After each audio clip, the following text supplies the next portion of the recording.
இன்றைக்கி காலப்போக்கில் நம்ம பேசிகிட்டு இருக்கிற ஒரு விஷயம் எல்லாருமே இதை தான் பெருசாக தூக்கி பிடிச்சிட்டு இருக்காங்க. ஏன் இதை பற்றி பேசலை, ஏன் இதை பற்றி கேட்கல, அப்படி என்னத்தை பற்றி கேட்கல அப்படின்னு பார்த்தோம்னா, மகாத்மா காந்தி தேசிய ஊரக வேலைவாய்ப்பு திட்டம் MGNREGA அப்படிங்கிறதுல இந்த காந்தியோட பேர் வருது அப்படிங்கிறதுக்காக அதை இப்போ இருக்கிற சென்ட்ரல் கவர்மெண்ட் அவங்க அந்த பேரை நீக்கிட்டு புதுசாக ஏதோ ஒரு பேர் வச்சுட்டதா சொல்லி அனைத்து கட்சியினருமே இதுக்காக ஒரு அறைகோல் எடுத்துக்கிட்டு இருக்காங்க. இந்த அறைகோல் எதுக்காக, ஏன், என்ன, மக்களுக்கு தீர்க்கப்பட வேண்டிய பிரச்சனை எது, நீங்கள் பேர் எதை வேணாலும் வச்சுங்க, எங்களுக்கான தேவைகள் நிறைவேறுதா, இதுதான் வந்துட்டு முக்கியமாக பார்க்கப்படணும். தேவைகள் நிறைவேறப்படாத போது அதுக்கு பேர் வச்சா என்ன, இல்லை அது வைக்கலன்னா என்ன அப்படிங்கிறது தான் முதல் கேள்வி. என்னடா எடுத்த உடனே வந்துட்டு அறைகோவெல்லாம் பேசிட்டு பேர் வச்சா என்ன, வைக்கலன்னா என்னன்னு கேட்குறோம்னு யோசிக்க வேண்டாம். மகாத்மா காந்தி தேசிய ஊரக வேலைவாய்ப்பு திட்டம், அது மகாத்மா காந்தி போட்ட நோட்டுக்காக தான் அந்த வேலை. சரி, ஓகே, ஒத்துப்போம்.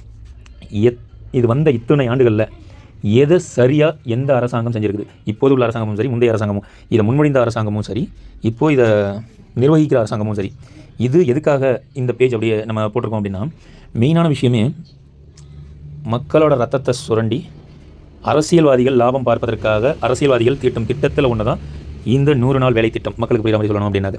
ஏன்னா அந்த 100 நாள் வேலை திட்டத்துக்கு புதுசாக ஒரு அடக்கம் சொல்கிறோமே அப்படின்லாம் பார்க்க வேண்டாம். எங்கேயுமே இந்த 100 நாள் வேலைவாய்ப்பு திட்டம் சரியாக செயல்படுத்தப்படுறது கிடையாது. அவரவர் தேவைகளுக்கு ஏற்றாற்போல், அதாவது அவரவர் தேவைன்னா பொதுமக்களோட தேவையில்லை, அந்த பகுதியில் அதுக்கு யார் இன்சார்ஜஸாக உள்ளாங்களோ அவங்களுடைய தேவைக்கு ஏற்றாற்போல், குறிப்பாக சொல்லணும்னா அந்த ஊராட்சி மன்ற தலைவர் அவர்களுடைய கையாட்களான BDO, கிளர்க்கு, இவங்க எல்லாருமே வந்துட்டு அவங்கவுங்க தேவைகளுக்கு எப்படியெல்லாம் எவ்வளவெல்லாம் எடுக்கணுமோ, சாதாரணமாக வந்துட்டு ஒரு 300 ரூபாய் கொடுக்க வேண்டிய ஒரு இடத்துக்கு ஒரு வேலைக்கான அந்த வேலைக்கு அதில் ஊராட்சி மன்ற தலைவர் பங்கு, BDO, கிளர்க்கு, இவங்க எல்லாருடைய பங்கு, இதையெல்லாம் எடுத்தது போக 300 ரூபாய் என்பது நிர்ணயிக்கப்பட்ட சம்பளமாக இருந்தாலும் கூட அந்த சம்பளத்தில் ஒரு 120 ரூபாய் பிடித்தம் செய்து கொண்டு 180, 200, 220 என்றவாறு இவங்க வந்துட்டு சம்பளம் போடுறாங்க. இதுக்கான ஸ்டேட்மெண்ட்ஸ் வந்துட்டு நிறைய பேர்கிட்ட இருக்குது. நிறைய பேர் அக்கௌண்ட் செக் பண்ணோம்னா எத்தனை நாள் வேலை செஞ்சிருக்காங்க, எதுக்காக அப்படின்றது டீட்டெயில்ஸ் தெரிஞ்சுப்போம். இதையெல்லாம் பார்க்க முடியாத அரசாங்கம், எல்லா அரசாங்கத்தையுமே சொல்கிறேன், மத்தியில் ஆளுற அரசாங்கம், மாநிலத்தில் ஆளுற அரசாங்கம், உள்ளாட்சியில் ஆளுற அரசாங்கம், எல்லாரையுமே தான் சொல்கிறேன். இதை கவனிக்க துப்பில்லாத இவர்கள்லாம் எப்படி வந்துட்டு இதுக்கு அறைகோல் எடுக்கிறாங்க என்னன்னு தெரியல. இதில் இவர்களே திங்கிறாங்க. கேட்டால் ஷேர் வந்துட்டு மேலே இருக்கிற வரைக்கும் போதுன்னு ஒரு பதில். அரசு அதிகாரிகளும் இதில் திருடர்கள் தான். அரசு ஊழியர்களாக இருக்கக்கூடியவங்க மக்களுக்காக பணியாற்றணும். மக்களுடைய வரிப்பணத்தில் சம்பளம் வாங்குறவங்க தான் அவங்க, தவிர அவங்க ஒன்றும் அவங்க வீட்டில் இருக்கிற நிலவளங்களை விற்றுட்டு வந்து அவங்க வந்துட்டு மக்களுக்கு சேவை செய்யலை. அதனால் இது ஒன்று கவனத்தில் கொள்ளணும். எல்லாருமே அரசியல்வாதியாக இருக்கட்டும், பிரமுகர்களாக இருக்கட்டும், அரசு ஊழியர்களாக இருக்கட்டும், எல்லாருமே வந்துட்டு மக்களுடைய வரிப்பணத்தில் சம்பளம் வாங்குறோம். ஆனால் அந்த வரி கட்டுற மக்களுக்கு சரியான ஊதியம் கிடைக்குதானா? நிச்சயமாக கிடையாது. சுரண்டல்களுக்கு அப்பாற்பட்டு 10 நாட்கள் வேலை செய்தால் 5 நாட்களுக்கு தான் சம்பளம் வழங்கப்படும். அதனால் மக்கள் வந்துட்டு சரியில்லையா? கண்டிப்பாக சரியில்லை. இவர்கள் திருடுவதை இவங்க சாதகமாக பயன்படுத்தி வேலை செய்ய முடியாங்க. அரசியல்வாதியை கேட்டால் என்ன சொல்லுவாங்க, மக்கள் வேலை செய்யலை, அமர்ந்திருக்கிறதுக்கு நாங்கள் இவ்வளோ சம்பளம் கொடுக்கறதே பெரிய விஷயம்.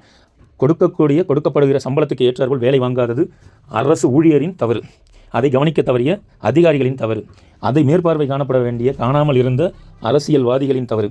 அதை தவிர்த்து இன்று பெயர் மாற்றம் செய்துவிட்டார்கள், மடைமாற்றம் செய்துவிட்டார்கள் என்று ஏதோ ஒரு பிரச்சனையை மறைக்க எங்கேயோ நின்று கொண்டு ஏழை ஏழை என்று கூவுவதை விடுத்து மக்களுக்கு நன்மை பயக்கும் எந்த ஒரு நல்ல விஷயத்தையும் செய்தால் மிகவும் பயனுள்ளதாக இருக்கும். இவங்க 2 பேருமே ஏன் மென்ஷன் பண்ணியிருக்கோம் அப்படின்னாக்கா, இந்த 2 பேருமே பார்த்தீங்கன்னா இவங்க 2 பேரும் ஒன்றும் உத்தமர்கள்லாம் கிடையாது. இவங்க 2 பேரும் மிகப்பெரிய பங்கு தமிழ்நாட்டுக்கு. நான் இவங்க 2 பேரும் மட்டும் குறிப்பிடறதுக்கு காரணம் முதல்ல சோனியா காந்தி அவர்கள், ஏன்னா அவங்க வந்துட்டு கொண்டுட்டு வந்தோம் அப்படின்னு சொல்கிறதுனால. இங்கே தமிழ்நாட்டு கவர்மெண்ட்டில் இவங்க 2 பேரும் இதுக்கு மிக முக்கிய பங்கு. இவர்களுடைய மேற்பார்வை இன்மை, இவங்களுக்கு வந்துட்டு சரியான வழிகாட்டுதல் இவர்களுக்கே தெரியாத பட்சத்தில் இவர்கள் எல்லாம் தமிழக மக்களை ஆட்சி செய்கிறதுனால தான் இன்னும் தமிழகம் வந்துட்டு தள்ளாடி நடக்கும் போல போகிற போக்கில் அவரவர் வீட்டுக்கு தேவையானவற்றை நிறைவேற்றிக் கொள்ளும் நோக்கத்தில் மட்டுமே இவர்கள் அரசியல் கட்சிகளில் பயணிக்கிறார்களே தவிர மக்களுக்கு சேவை செய்ய எந்த ஒரு தலைவரும் இங்கு வருவதில்லை. குடும்பத்திற்காகவும் குடும்ப உறுப்பினர்களுக்காகவும் ஒரு 500-600 ஆண்டுகளுக்கு இவர்கள் குடும்பம் வசதியாக வாழ்வதற்கு இவர்களுக்கு என்ன தேவையோ அதை செய்து கொள்ள மட்டுமே இவர்கள் எல்லாம் அரசியல்வாதிகள். இவர்களுக்கு பிரச்சனை வரும்பொழுது மட்டும்தான் அனைத்திலும் வாய் திறப்பார்கள், இல்லையெனில் வாயும் திறக்க மாட்டார்கள், வேறு எதையும் திறக்க மாட்டார்கள். சொன்னால் சினிமாட்டிக்காக இருக்குன்னு சொல்லுவாங்க.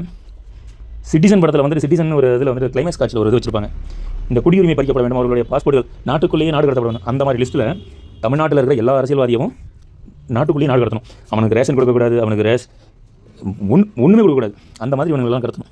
அப்போ தான் வந்து இவங்கெல்லாம் இதுக்கு பிறகு வருபவர்களாவது திருந்துவாங்க. இவர்கள் வாழ்ந்த அளவுக்கு டீ கடையில் வேலை செஞ்சவருக்கு இன்றைக்கி வந்துட்டு பல 1000 கோடி சொத்து வந்துருச்சு. ரோட்டில் ஆட்டோ ரிக்ஷா ஓட்டினவருக்கு